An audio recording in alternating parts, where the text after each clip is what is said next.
Welcome back to the Catholic Economics Podcast. It's been a few years since I've done anything with this.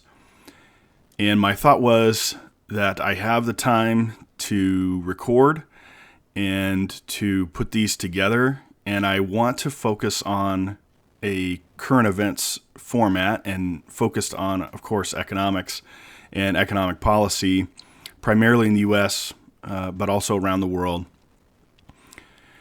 I'm probably not going to do as much of the kind of economics education stuff that I was doing before, where I'm talking more about the church's teachings and practical stuff like that. But if you have ideas for that sort of thing, I'm happy to take requests and stuff. There will be some ways for you to contact me. Of course, you can also email me at lrussell@leoinstitute.org. And if you have ideas. But for this week, I wanted to talk about several things that have happened in the recent months. Going forward, the episodes will be more timely in the sense they'll be more focused on that particular week.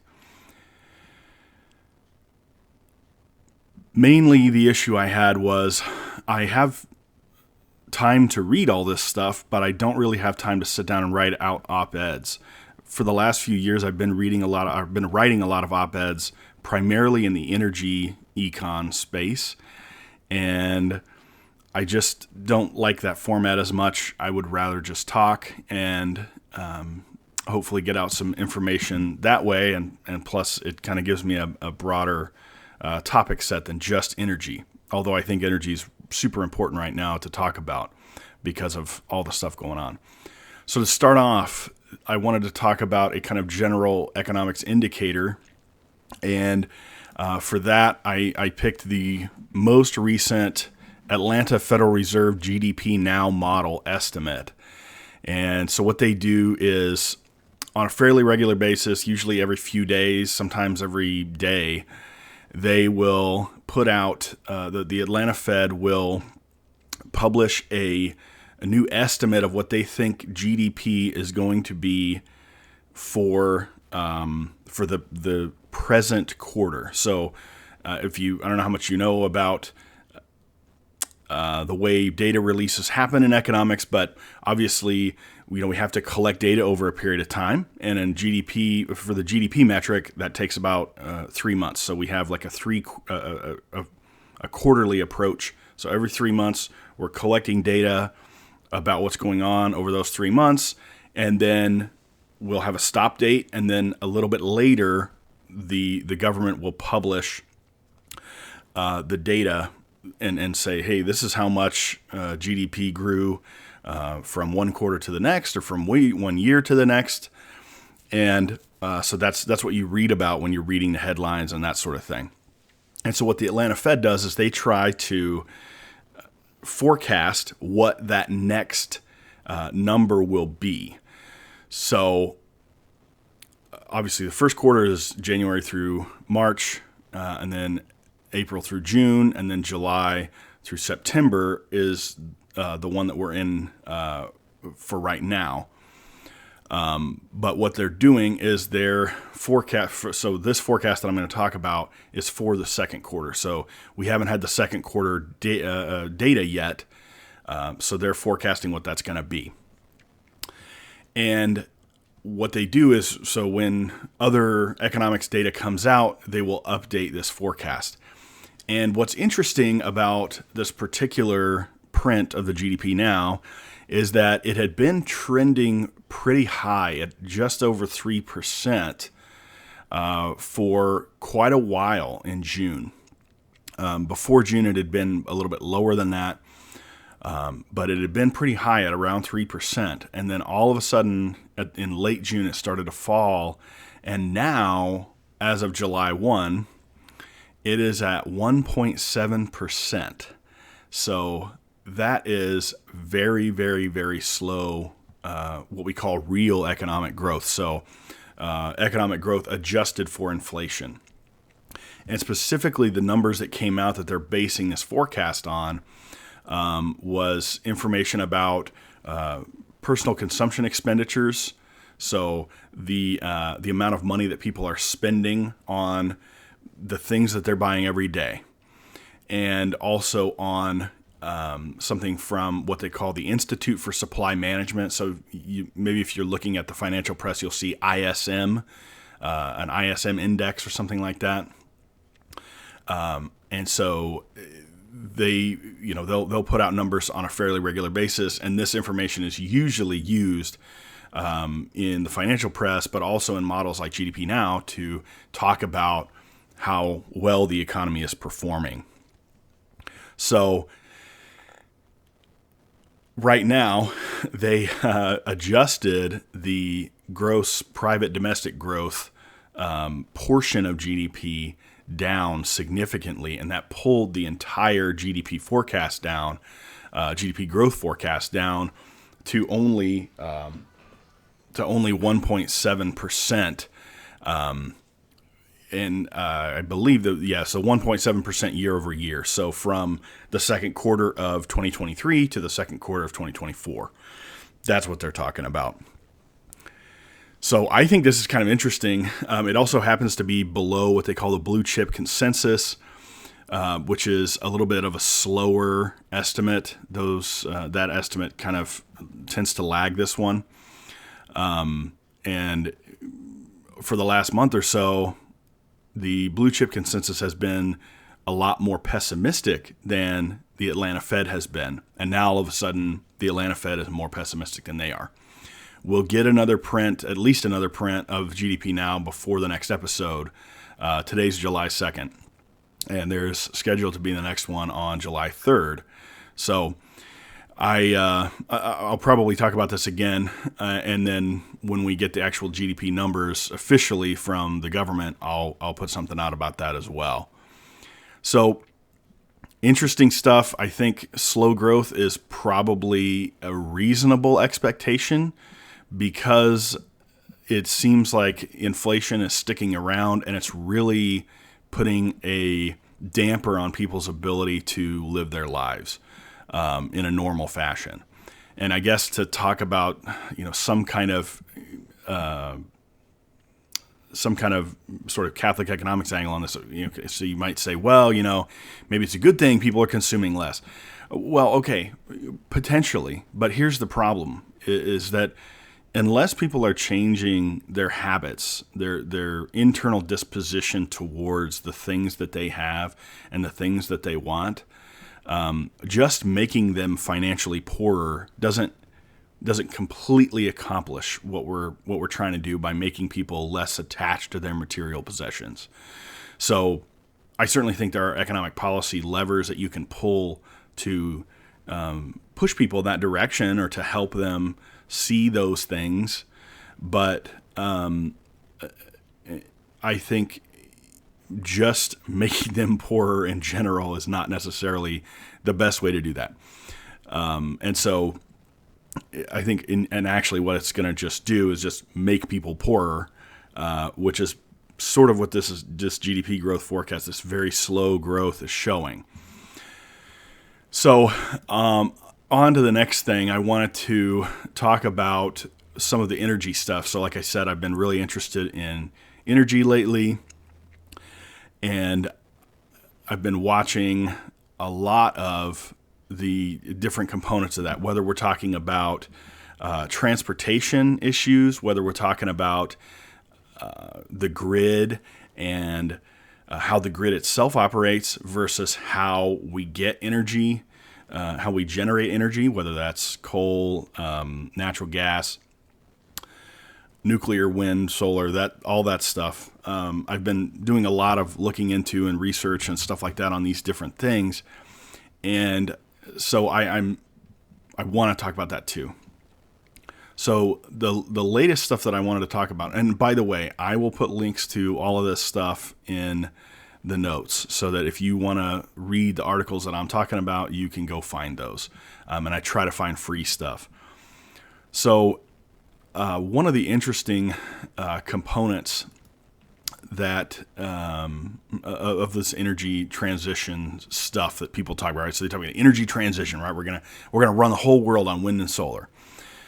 Well, I think you're kind of seeing people sort of hedge that a little bit and talk about, well, what about nuclear? And so actually, even the current U.S. administration has been talking about, we need all this nuclear. They're talking about all of a sudden they're talking about needing all this nuclear, and nuclear is great. Nuclear is just fine. It does have its problems. It does have its issues, and I think there's pretty much always going to be room for or a need for natural gas and that sort of thing to deal with the vicissitudes of the grid. Right, we use a lot more energy during the day than we do at night.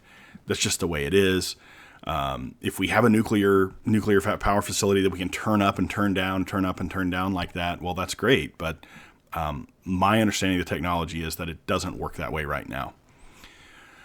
So at some point, maybe if you want, I'll do a deep dive into things like base load and what all of that means. But for now, I just want to talk about some of this other stuff. So I have this article from Real Clear Markets. The net zero agenda threatens your future clothing purchases. So that might sound a little silly. It might sound, okay, well, my clothing purchases, gosh, I can make my own clothes or something like that. But really what the article is about is it's about Bangladesh. And it's interesting to see all of this this push for the transition kind of thing when it's visited upon very undeveloped countries like Bangladesh, and what it does, because the negative effects of these pushes to not use oil and gas, not use coal. It's so much harsher on these people than it is on you and me living here in the U.S. And obviously Bangladesh is an interesting case because we get a lot of clothing from Bangladesh.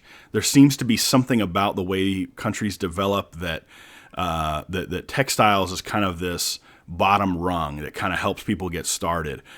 Even in the distant past, a couple hundred years ago, that's kind of the way the development of the Western world started.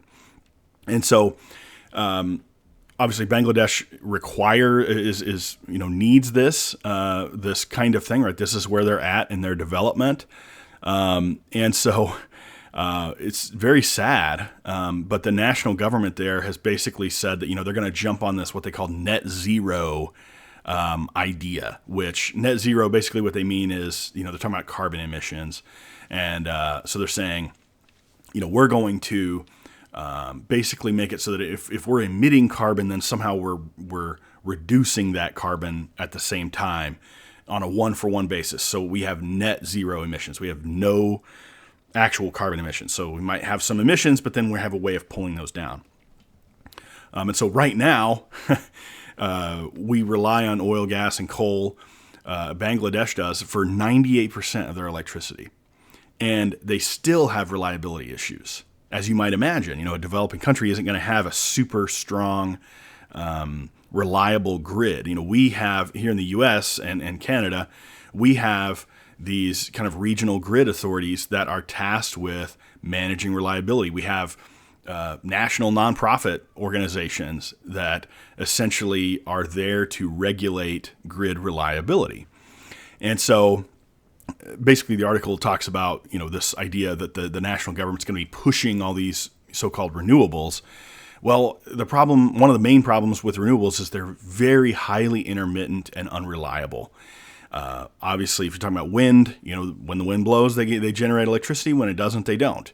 And you talk about, okay, well, we can store energy in batteries. Well, it takes an awful lot of batteries to store enough energy to bridge these gaps in wind, because wind can be can fall short for weeks and months at a time. And so the idea that you could store enough energy in batteries for weeks and months at a time for an entire grid is pretty incredible. And the same with solar. The idea with solar, depending on where you are on the globe, solar has problems where it provides a lot more of its energy in the summer than it does in the winter. Now, obviously, if you're close to the equator, that's a little different story, but you still have the problem of the sun being its most intense during certain parts of the day and less intense on other parts of the day. And so all these things, and of course the expense of it and all of that sort of thing, it just creates a lot of problems. And so when you're trying to push inherent unreliability on an already poor and unreliable grid, you're just making people poorer, in my mind, basically for no reason. To continue on the theme, I have an article from Reuters, record $8.8 billion pulled from U.S. sustainable funds in Q1. So this is from back in April. The ESG movement, this idea of environmental, social, and governance movement of trying to force companies to basically abide by, well, on the environmental part, all of this sustainability, carbon, blah, blah, blah stuff, is having a hard time now. And I can remember an article about a year ago kind of questioning the whole concept of ESG, because what if the environmental part militates against the social part? So the example I just gave, Bangladesh. Well, you've got these environmental concerns, but then you've got the concerns of, okay, well, this is a very poor country. They already have a poor grid, and your environmental goals are going to make it harder for you to develop this economy. How do you handle that? And when you ask those kind of practical questions, you basically don't get answers. What about the governance part? What about energy independence, right? People talk about that a lot. The U.S. has a tremendous amount of natural gas. Tremendous. It's even more tremendous than the oil that we have. So from a governance perspective, well, gosh, you probably don't want to rely on people who don't like you to get fundamental things like energy. And so maybe it's smart, maybe that militates against the environmental part, but maybe it's smart from a governance perspective to have your own energy sources. So these kind of internal inconsistencies that don't make sense, I think they're starting to be felt. And so we got, a record $8.8 billion pulled from these funds. And part of that, I think, was some states, like my home state, I live here in Kansas, our government has pulled the pension funds from some of these sustainability or ESG funds or whatever. And you see some of these people walking back. I know the BlackRock, the guy in charge of BlackRock, can't remember his name right now, Larry Fink. All of a sudden now he's sort of singing the praises of coal and oil, and he's saying, well, maybe we need this stuff, and that's really making people mad on the whole sustainability front. So is that just him saying, they're pulling all this money and I need my money back, or is it something more important there where, okay, people are starting to realize the issue? Another Reuters article from just a few days ago, British Petroleum, or BP, halts hiring, slows renewable rollout to win over investors.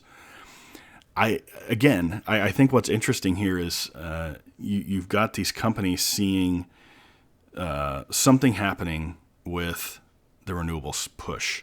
So number one, at least in Europe, you're having governments are having a harder time justifying big subsidies for this stuff. I know here in the U.S., at least with regard to wind, we had during the Trump administration, we had an end to the production tax credits that are a massive, massive part of funding for these turbines. And then, of course, currently the Biden administration is in here, and the spigot of subsidies is turned back on. But I think in other parts of the world, we're starting to see them kind of pull back. Plus, on the other hand, really, it's even with the subsidies, the underlying economics of it is just getting harder. And I say economics, really, it's more financial. High interest rate environment requires investors to think much, much more about risk. So if you ever read the financial press, you see the term risk on, okay? So what we're thinking about here is high interest rates. You think about it this way. High interest rates, okay, it's going to cost me more to borrow money to fund this project. So that means I have to be sure that this project is going to be successful. So when there's a super low interest rate environment, whatever, we'll try all these goofy things. We'll try all this stuff. Who knows, right? We'll just throw some money at it because it's cheap to get the debt, or it's cheap to get the equity financing, because the opportunity cost is low. We got low interest rates. Now with high interest rates, all of a sudden, all of this stuff is much more concerning. The risk issues are a much bigger part of the consideration. So even with subsidies, we're seeing these companies like British Petroleum, or BP, I guess, slowing stuff down. Hey, wait a minute. Maybe we don't want to put these offshore giant wind turbines. Maybe that's not such a great idea. So the next one I have is a Robert Bryce Substack. I'm going to link it from Zero Hedge just for, whatever. But Robert Bryce is a great follow if you have Substack, if you're on Substack and you want to follow somebody. He's a really interesting commentator in the energy space if you're interested in that sort of thing. So this piece is about emissions and how emissions are still growing. He says, basically the idea is that, there is no energy transition. Globally, we're using more and more hydrocarbons, in other words, coal, oil, gas, and not less, and especially in the developing world. And this is something I talk to my students about. It's like you cannot develop an economy without coal, oil, and gas. You can't do it. Maybe in some magical future you will be able to, but the reality of there being 7-8 billion people on the planet, and a lot of those people not being up to the standard of living of the West and wanting to, well, they're going to use more of this stuff. And so he's got some great charts in here, and you can kind of see, like chart 3 is really nice. It's, CO2 emissions in the 6 largest economies from 2000 to 2023. And you can see that, the reductions in places like Japan and the US and Germany are minute compared to the increases in places like India and China. And so again, maybe you run into a few things here. You say, well, this aspiration to have a Western standard of living is a bad thing. But what I would say to that is, look, there's nothing wrong with having a better material, more material wealth, a better material living. Obviously, the problem is when you put those things above God. We put those things above your obligations to your family, to the church, to your local community. But it's not to say that those things are necessarily bad. And especially when we're talking about basic things like sanitation, hospitals, medicine. It takes a tremendous amount of energy to make medicine, to run hospitals. And that energy has to be extremely reliable and consistent. And so again, this is why I say you can't do this stuff with unreliables, which is a term I use for renewables, because of the manner in which these things work. So last thing on the, let's see here. Yeah, the last thing on this energy piece, this is just going to be a tweet, but there's a little kind of news spot here, video. Let's see, I think his name Jason Isaac used to be a rep, I think out of California, and he's fantastic. He's got a new organization he's running, and the story here is electric vehicle owners are kind of rethinking the whole electric vehicle thing. And electric vehicles is one of the things that I wrote a lot about when I was writing op-eds. And I'm kind of a car guy in general. I have a couple old cars that I like to work on, that I also drive every day. So it's not like they're, $60,000 fancy things. They're just old piles of iron that I like working on. But it's interesting to see. So this McKinsey and Company survey. So I'm not going to say McKinsey and Company is a great surveyor, because they definitely got a lot of shady stuff. But this is interesting because even the story that you would think McKinsey and Company would want to tell, right? Pro ESG. Oh, and environmental investing is fantastic. 46% of American EV owners want to return to gas-powered vehicles. So again, it's about reliability. It's about charging infrastructure. And you say, oh, well, we just build out the charging infrastructure. Well, there's a problem with that because these vehicles use a tremendous amount of energy.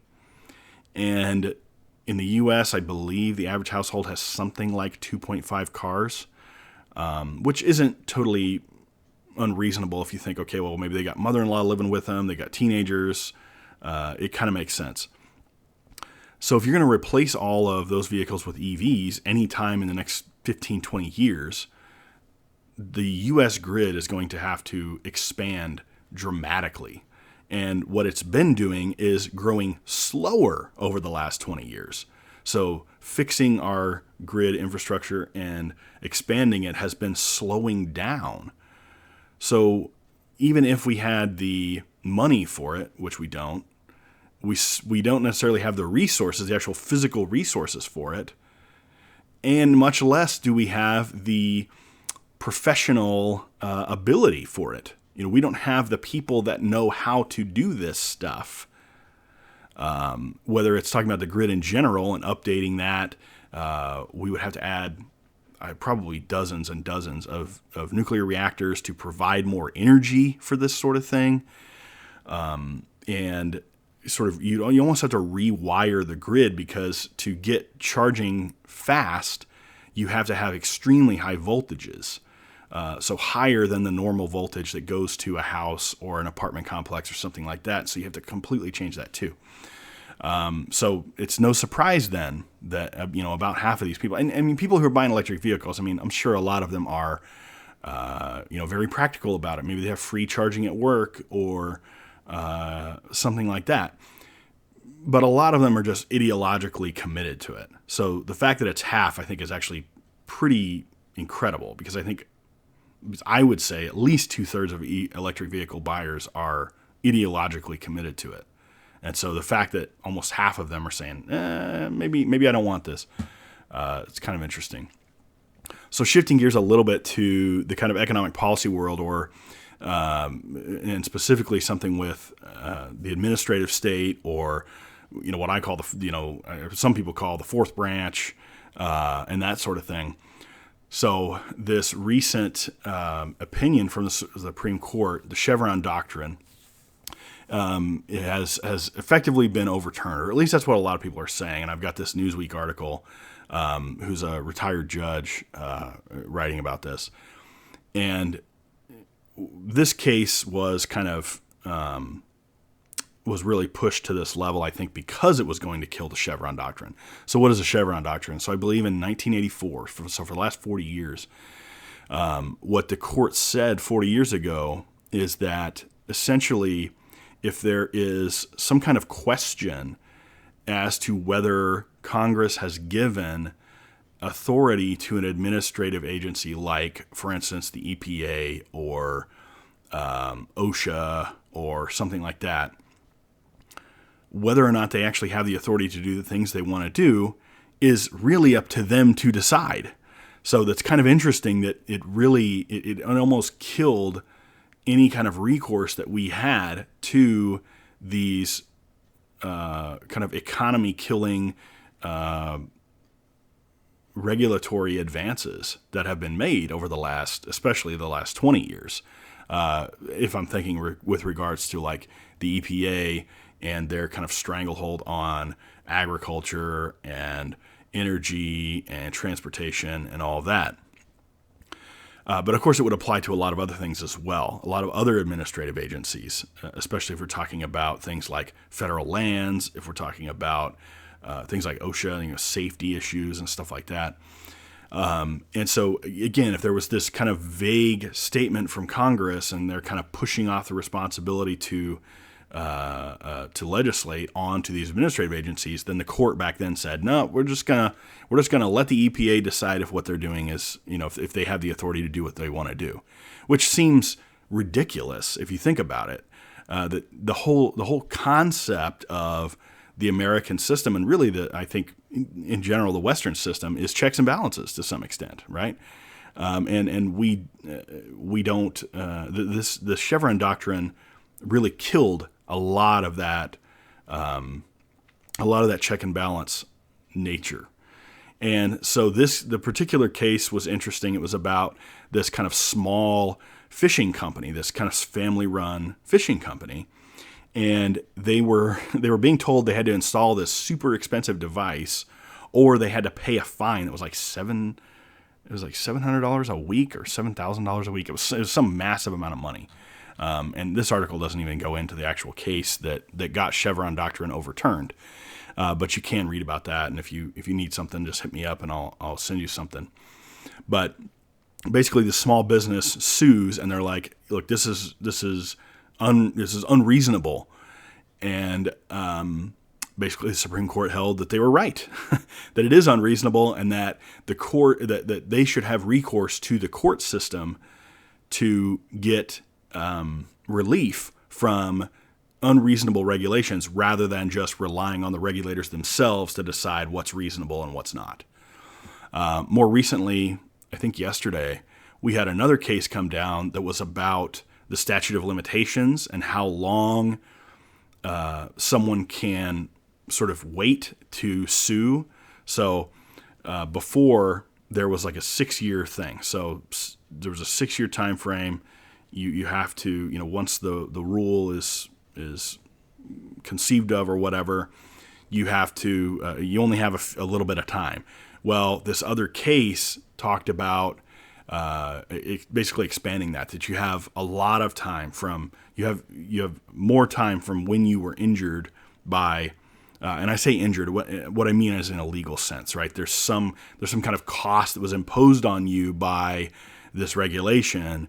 And so now the window for all of these court cases, right? This is why this has a lot to do with the sort of here and now, because now there's going to be a lot of people, a lot of companies, and a lot of lawyers kind of looking back at the last several years and saying, aha, now we can go back and sue under this new Chevron, the death of Chevron deference, the death of the Chevron doctrine. Now we can go back and we can say, hey, we were injured, in a legal sense, a few years ago, and now we're going to come and we're going to sue. And so, of course, predictably, when you put these two things together, the people who are huge fans of the administrative state just running everything completely unchecked, all on its own, are just absolutely apoplectic. They're just freaking out. There's going to be all these, and this was in the dissent too from the Supreme Court. Oh, there's going to be all these cases. We're going to be overrun with all these. Okay, well, we'll adjust. We'll deal with those issues. Those cases will go through the courts. We're not going to be overrun. And justice is justice. And the death of Chevron is a massive win for the average person, for someone trying to start a business, for someone trying to manage the land that they live on. For someone just trying to buy an affordable vehicle, for someone trying to afford their electric bill. This is all to the good, because I think there's going to be an effect on lots and lots of different things that have been accelerated. The damage has been accelerated in the last 4 years, right? And you can see this in sort of, as a proxy of this, the popularity of the current administration is quite low. There was a poll saying that Biden might lose New Hampshire, which is unreal. So another story that was a big deal earlier this year, and I talked about this in my class actually, and it's about employment. And so I have this article from the Center for Immigration Studies, and this article is maybe a little late. It came out maybe a couple months after kind of the big push for this, realization about all this stuff. But I think it's concise, and it's got some good charts and stuff to kind of make the case here. And so what's interesting here is that what their headline is, most employment growth since the pandemic has gone to immigrants.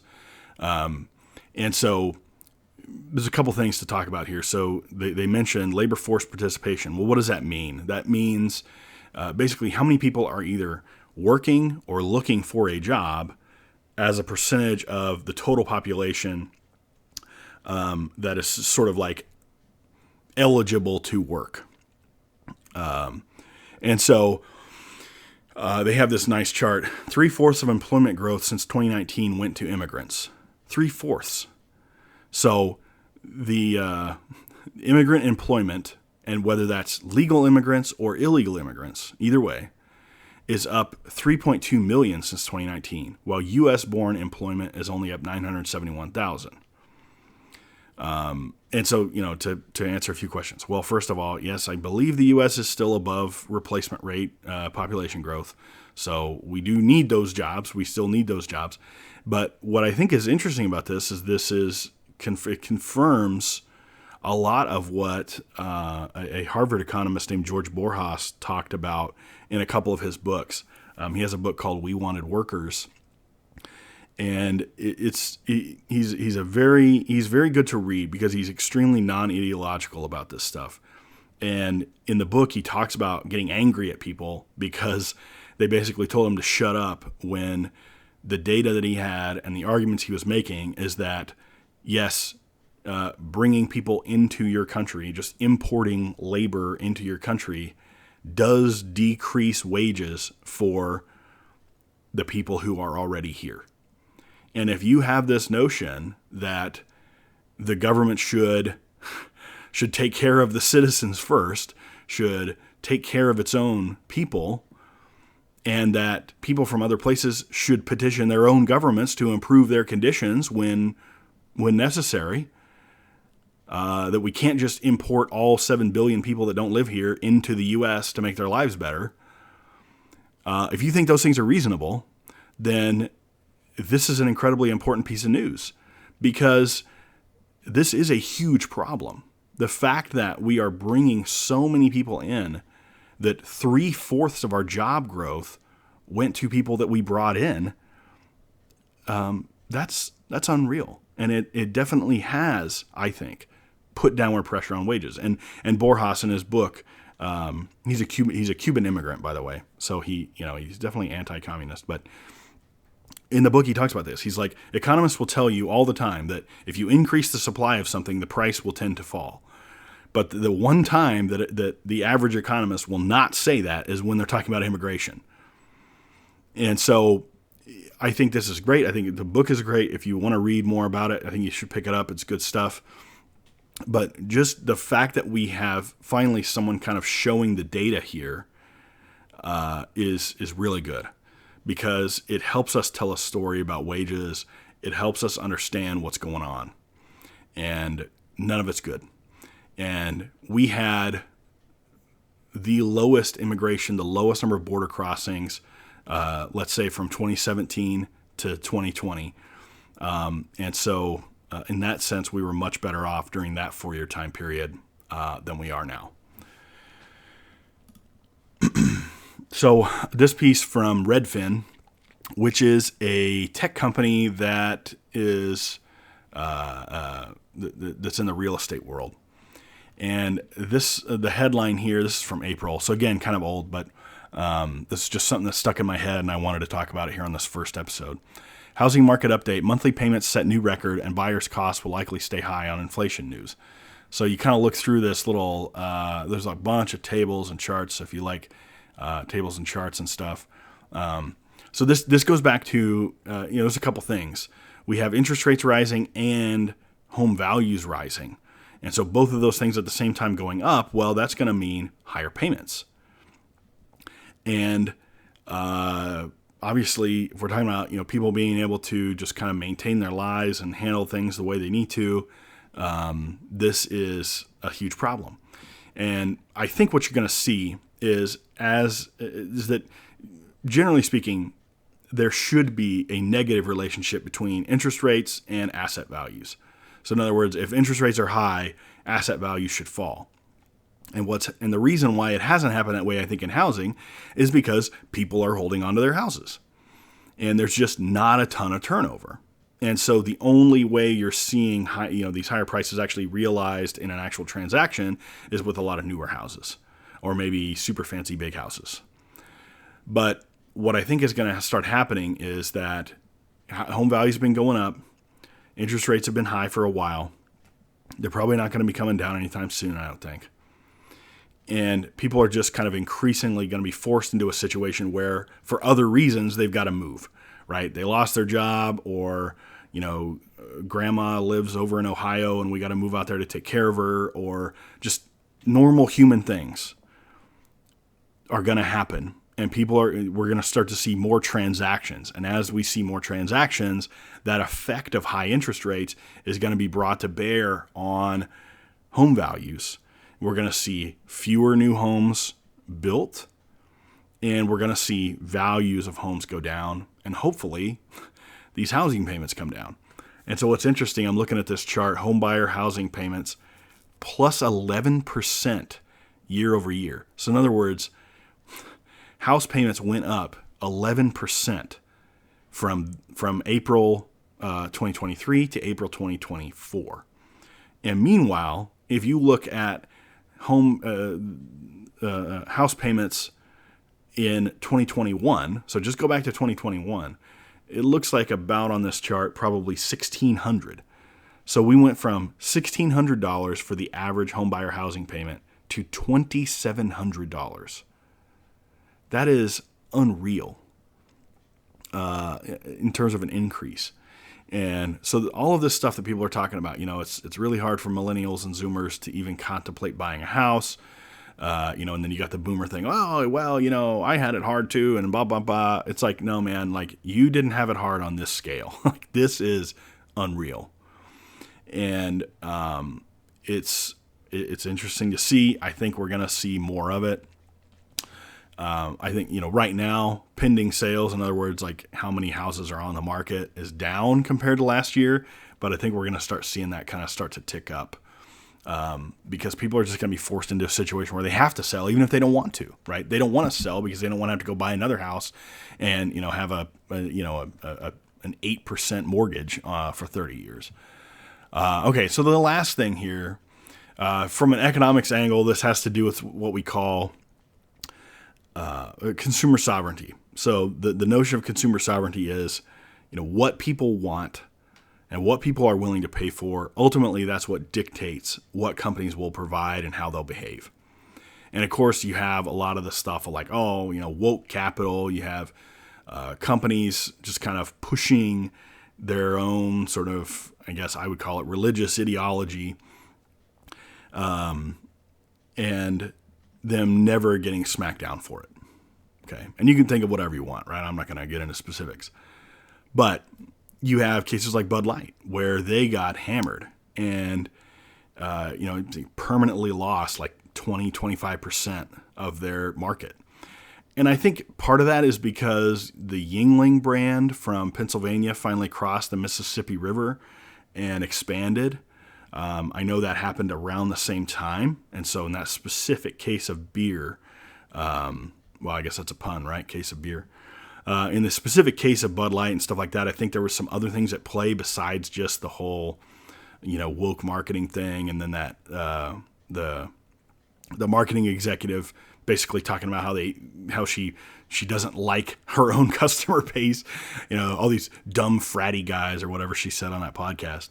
Well, we have another example here, and this is Tractor Supply. So apparently, I don't know how much money Tractor Supply lost. I don't know how many phone calls they got. They certainly got a phone call from me, but a guy named Robbie Starbuck, who's a journalist, an investigative journalist or something, he found Tractor Supply was funding all these woke causes and stuff. And within a matter of weeks, like a few weeks, so this statement they issued was on June 27th. And this whole thing got started maybe a couple months ago at the earliest when he was starting to talk about it. They're absolutely rolling back all of their woke stuff. They're eliminating all DEI roles, retiring all their DEI goals. DEI is diversity, equity, inclusion. They got a few other things. They're withdrawing carbon emissions goals. and some other stuff too. You can read this. I'll just put a link to this tweet. Is that what we call him? Jeet? Xeet? I don't know. Whatever. And you can read this statement from the company. But to me, this is like one of the most incredible turnarounds from a company on, at least in the statement that they're issuing. Now, who knows, right? Maybe they'll go back on this. Maybe they're lying. Who knows? But at the very least, the fact that they just kind of turned around on a dime like that is incredible. I mean, we didn't even really see that from Bud Light, until very, very recently. And even then, I don't think they were really, they didn't walk it back too much. But man, Tractor Supply just absolutely freaked out. But it makes sense. I mean, Tractor Supply is basically like rural Home Depot. Well, not really, but it's definitely not a tractor store. It's not that. But it's basically stuff for people who live in rural areas. It's got, they got feed for your animals. They sell a lot of big lawnmowers and stuff. They sell recreation stuff, 4-wheelers and that kind of thing. They have a lot of stuff for trucks. They have a lot of hunting stuff. So that's their demographic. But man, I guess they saw the writing on the wall pretty darn quick and backed off. So again, this idea of consumer sovereignty, I think, is interesting to see this case of a kind of a snap reversal.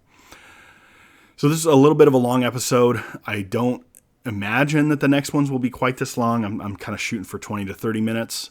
This one was just kind of a catch up to an extent with all of this old stuff from a few months ago. So what I'll say is expect kind of a monthly deal. If you want to talk to me, if you want to respond to me, there's ways to do that on some of these podcast platforms. But you can also email me, like I said, lrussell@leoinstitute.org. And I look forward to hearing from anybody who's got thoughts or comments or questions or anything. Have a good week.